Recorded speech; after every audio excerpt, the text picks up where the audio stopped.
What's up, y'all? It's Throwing Light. LTJ Reed's here, and if you're not throwing light, you're not acting right. This evening, this ridiculous chair.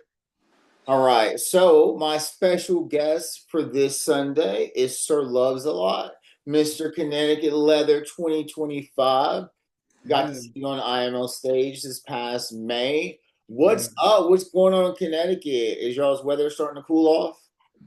The fall season is definitely rolling up in here. So yeah, It's we still hot down here in Texas. that's something you can't beat it. Yeah, Always like a couple of degrees below hell. yeah. So we're just trying to, and like it's hard wearing full leather down here, my friend. Listen here, yes. Like fall, winter, definitely leather weather, but depending on where you're at, that might be a little It's further out. hard. But luckily my aesthetic has always been on the lighter leather side of it. So Yeah, that's fine for me. But like sometimes getting our leathers is work, my friend. Getting in and out of it, I get tired. absolutely. I have to take a Yeah, like nap. you go full bluff, especially, and it's just like that's a workout within itself. Have you ever gotten stuck in a shirt before or anything? Oh yeah, especially like in the beginning, like Yeah. trying to take it off, like after like drenched in sweat. Yeah. I got stuck in one of my leather shirts. I thought I was going to call 911 to come get me out of it. I was like trapped like this for like 30 minutes and I was having a panic attack. The shirt was one size too small, so I got it on. I could not get them off over my biceps. Could not get the shirt off my biceps. I'm like, Lord, don't let me have to call 911 and they come in here and they're going to try to cut me out of my leather. Like, how embarrassing could that be? So, anyways, well, all right. So, what have you been up to since IML? Well, before we go there, why don't you tell everybody how you got involved and what led you to this moment here? Absolutely. So I think like my leather journey, like starting off in it has been very interesting. So before I even knew like what the leather community was, I did have a leather daddy that I hung out with post undergrad. And I just really wanted to understand like what the leather community was about because he was a really cool guy and we like hooked up and everything. So the only impression I have of the leather community thus far was that oh, these guys like hook up and like just in leather and it's pretty cool.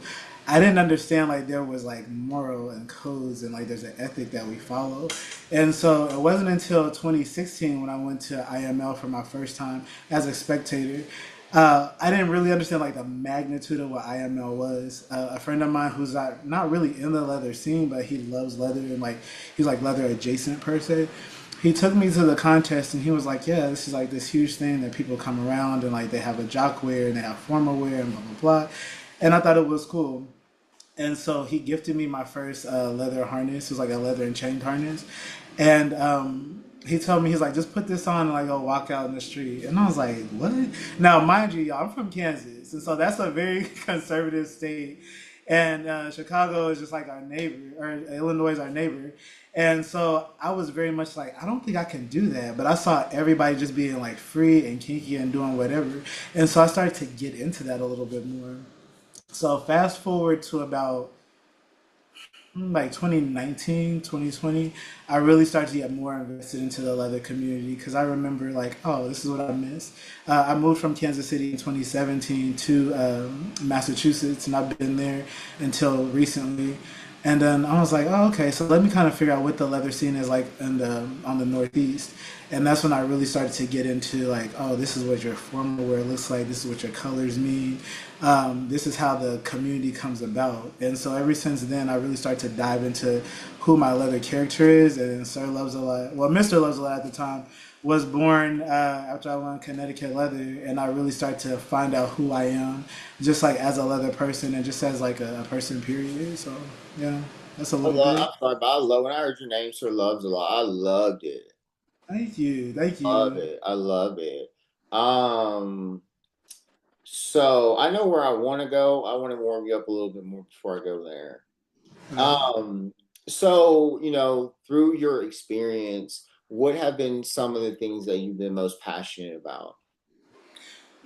Good question. I think the thing I'm most passionate about is bringing more of the non-traditional sense into leather. I worked very hard during my title year just to show people like not to take away from the Tom of Finland, because I still love that aesthetic. I love the history behind it, and I mean, some of the men look really hot in that stuff. I'm not gonna lie, but I feel like that was the only like pocket of the leather community I've known, and so I'm really passionate about bringing more of the like non-binary, the trans people, like more who don't do like the gender conforming, and just like bring them into the leather space, like make that leather your own. If you've noticed, like sometimes I don't have the traditional leather on. Like I do have my traditional formal. It's blue, like this shade of blue. But I also have like things that you would find like usually in a fashion magazine or like Dolce Gabbana or Louis Vuitton. And it's not to say that I aspire to be that, but it's more like this is a version of leather that I also would like to see in the community, and I'm very passionate about that. I was just with the last interview. We talked about like old guard and new guard and whatnot. I said I can't. I don't even. I've done a good job of just listening, and I know that that exists, but I'm just not a. I don't know how to say it. I obviously am new guard. You know what I'm saying? Yeah, And I am probably a part of the new guard that's a little ignorant of some things that has come before, but at the same time, I know that I want to reject um, not only stereotyping our community, but broadening who we are. yeah, And it can be very difficult, I think, sometimes, not just talking about like that Tom of Finland image. But the fact is that I mean it's a white man, a white sexy man. It's not a woman, it's not a person of color. Like we can only be Tom of Finland to a certain extent. Does that make sense? no, very true, right? Because that aesthetic or like that icon, that mascot per se, does not resonate with everyone, especially like when it comes to the intersectionality of who we are as people. Once you get into just like, even with, let's just say, even with white people, it's like, okay, you might be white, but then what are some other things to you that don't just fit like that stereotype? But then you get into like people of color. Then you get into like women, women identifying people of color, and it's like the intersection just keeps like overlapping. And so like that's the thing I want to see is like that change the dynamic of like, well, what else is there to the leather community? You know? I feel like there's so much style now, and I want to see style. So when I Mhm. look at that, that's great. It just seems like a capsule of time, and we need a new image. We don't have that image. So as much as we're adopting this lifestyle, we're also not changing by doing this and setting the example that all people are, we're all inclusive in our community. Yeah. Why have we not made that step? Like, what's a woman of leather that we could equally put up there? You know what I'm saying? And because they're women of leather, there's trans leather. It shouldn't be one person. To be honest, it should be a Mount Rushmore of leather people. Yeah, I like how you said that, a Mount Rushmore of other people. Exactly. Because that's where the diversity is going to be shown. Because it's like, no, not one thing is like the other. However, there are some things that unify those people together, and which is our leather and the core values that we have in our leather community. I feel like we're being a little hypocritical by saying we want to bring the community together and we do that. And we're not visually representing that these people are a part of our lives. Like trans people, if our outsiders looked at us and saw our diversity all the time as like a marketing thing, they would get used to it. And that's what I try to tell people. We're going through some difficult times, but you can condition people to be chill around people they don't get along with or agree with. We were doing that before now. Like no Yes. one was messing with anybody. And for some reason now they're messing with people and it doesn't have to be. But at the same time, this situation we are in our country, we need our gay, white, cis men to step up and support the entire community and cut out some of the negative, toxic tendencies that they hold on to be appreciated by those that are outside of our community or to feel.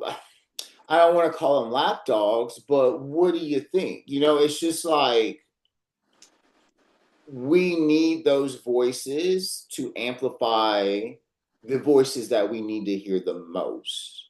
Yeah. So this brings me, and just like that. This all happened. So this is where I'm coming to you from now. You said you from Kansas, next to Illinois. You are a person of color in Connecticut.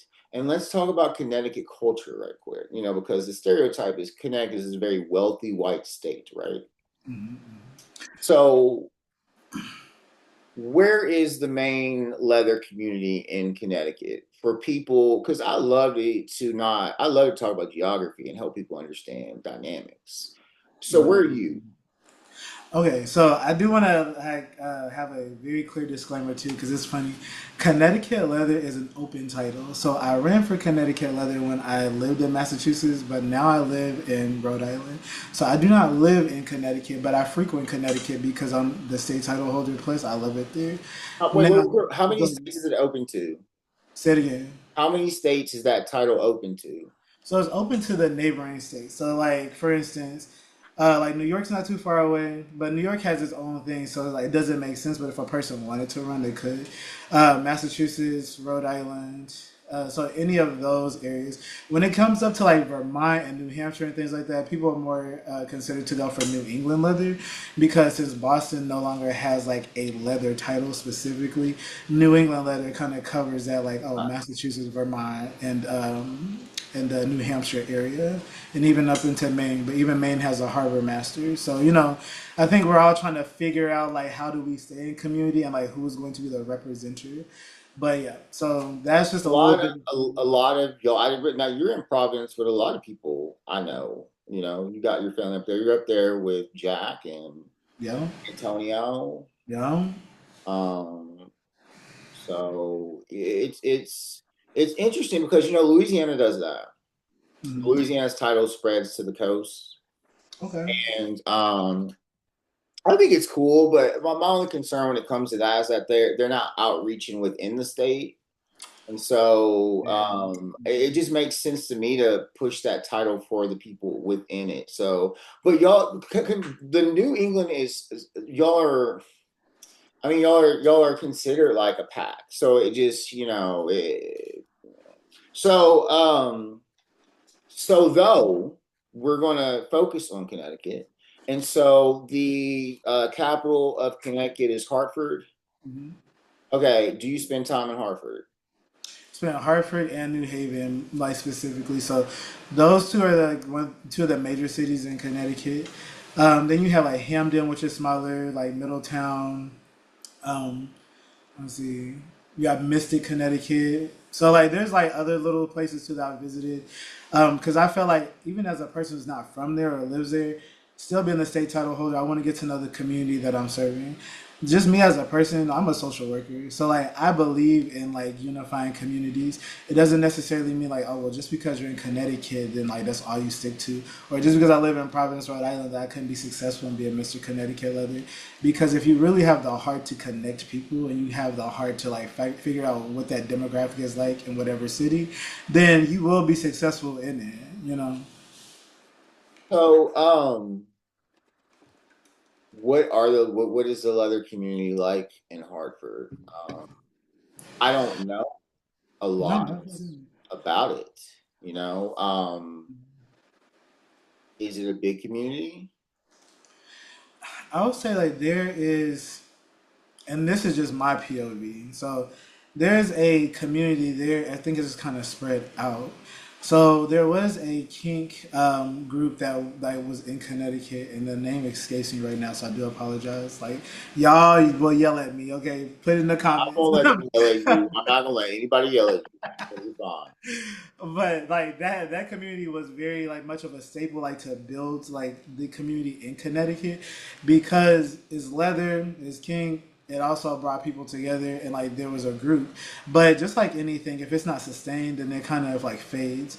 However, because Connecticut, in my opinion, has the state title, it was able to still sustain to a certain level to where people would still come out and show up for one another. Even our past Mr. Connecticut Leathers, like there's a significant amount of them that will come to events or like just donate to causes because we still want to have the leather presence, even if there's not like a main group there that still remains. Also, a lot of people from Connecticut do travel to Rhode Island or out to Massachusetts to also support. So I think the leather community in Connecticut is pretty strong. It's just more of like at home, it's trying to like really like put those people together, Like Rhode Island's like what, 60 miles long? Yeah, yeah, Yeah. yeah. So It's about Connecticut's like 75 what, miles. 100 miles long? It's not that much bigger, correct? Compared to Connecticut, like Rhode Island is like a crumb, okay, and Connecticut is like a graham cracker. So I mean, it's a little bit, but Connecticut is still small within its right. Like being from the Midwest, like Kansas is bigger than Connecticut, right? But it's more of like I find a special place in New England because the states are so small. Like they really do try to have that conglomerate of unity. Um, Um, so have you faced discrimination? How are you treated as a queer person in Connecticut? How do they treat, the general people treat the gay community there? in my experience, it's been pretty decent. Like I've never experienced any like harmful things like come my way, like, especially like when I'm wearing high heels in my leather. That's a part of my uniform, and I've never felt out of place. So I've never felt like I'm in danger. However, there are a few parts of Connecticut that is very similar to where I grew up, like just being a person of color.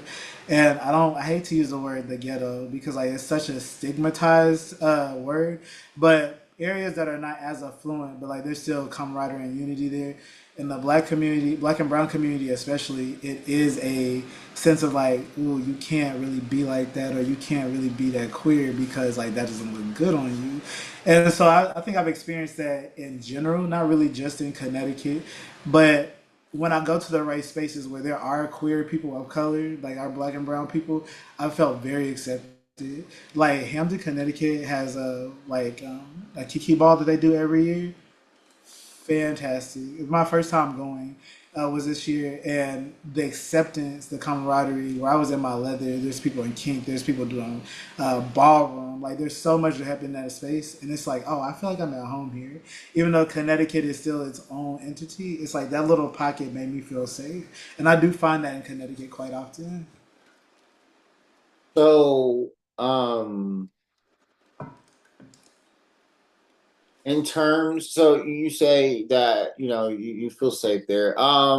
So where has been, and we're gonna not talk about Rhode Island, but you've been over to Massachusetts, obviously, to do things too, right over there. Have you been up to New Hampshire and Vermont? Not really. Like I've been to New Hampshire and Vermont, but not for like leather events. I have couple of friends that live up that way, but even then, that's not a place. Those two places are not a place that I've ever felt drawn to go to, other than my friends. And I've never really found community there. However, they do have a queer community out there that is in like more Western Massachusetts and more Southern Massachusetts that kind of build upon those Vermont and New Hampshire places. Where there's exceptions there, but again, it's still like a little pocket. It's not like exclusive. So besides Massachusetts, Rhode Island, Connecticut, where have you been drawn to outside of those states up there? Or what, just in general, was there anything anywhere you want to go with your title to see what it was like or to experience it? Yeah, actually, funny thing is, shortly after I won Connecticut Leather, I went to Palm Springs. Oh, Now I had this trip already planned before I even considered running for the title, but the title it made more sense to take the title down there of to Palm course. Springs, That opens and so doors. say it again. That opens doors. Oh, absolutely! Like I Get a love title, you get cross stuff. cultures. Yeah, it was so like Palm Springs was a very nice place to be a part of community. I didn't get a chance to see Renee get the title because at the time that's when Renee like ran and he won his title. But I came the following week, so it was Palm Springs Pride Weekend, and that was a blast. Like talk about feeling accepted in community. I think California as a state, at least in my POV, is pretty liberal in a lot of spaces. But then getting down to Palm Springs, it's just like, oh, this is just queer city. It reminds me a lot of Rhode Island, just very open, Yeah, So we don't. So look, when I consider Texas to be the opposite state of Texas, like I see them on two spectrums, where Hmm. Texas is far to the right and California is far to the left. Like they're different energies. We are like extremely under attack right now. I mean, they made it illegal for trans people to go in restrooms, which is so stupid. No one is even paying attention. And that's a hard one to bring up because people act so stupid about it. Like it's just like we're being told to pay attention to things that we otherwise would not pay attention to, and that's the troubling most thing about what we're going through right now is that nobody cared about this stuff. You know, in 2012 to 2016, Yeah. 2014, getting marriage equality, like these things happen and there was no drama. You know what I'm saying? Yeah. Everything's drama now. Every move is a drama, and it gives us anxiety, especially as people, especially for them though, where they're just like just this hypocrisy of treating people badly, but knowing if those same things are going to be done to you, you're going to start yelling out all this. Oh, we're being under attack. It's just dramatic, and being in such a very blue territory of the country, are you running into a lot of hate? Are people coming in and trying to protest? Are y'all feeling any kind of attacks, or do you just kind of feel like, for the most part, we all live together and everyone lets each other live the way they want to live? Oh, absolutely. Like, I wish that was the case, but no. Unfortunately, there are still a lot of hate groups out there. No matter like where you are, they just don't like to see people be unified, or they have this preconceived notion of just like you're going to do something to take away from our All right, existing community. correct. And Competition.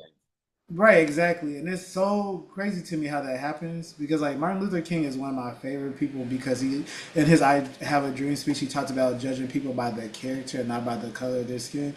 And when people really look at character in other people, you will quickly start to see like there is no such things like this community or this race or whatever is dangerous because your character flaw being dangerous is that if you have that in your spirit, I don't care what creed, race, religion you are, that's the thing that's in you that you have to change, you know? And so yeah, I will still say there are certain places still where I'm like, oh, even though we're in a blue pocket, it's very red in certain places. And I tell people like, look, well, this doesn't have to be about groups. You have good and bad people in every category. You know what I'm saying? People with good intentions and people with bad intentions across the board. It's not a specific group. Even when we talk about having wars with different countries, you know how many innocent people are in these countries that are not a part of the war that's going on? But when war comes about and people attack and throw bombs, what kind of disregard for life is that? It's ridiculous. And why would you be okay with that? Because they don't humanize people or people that are different than them very much.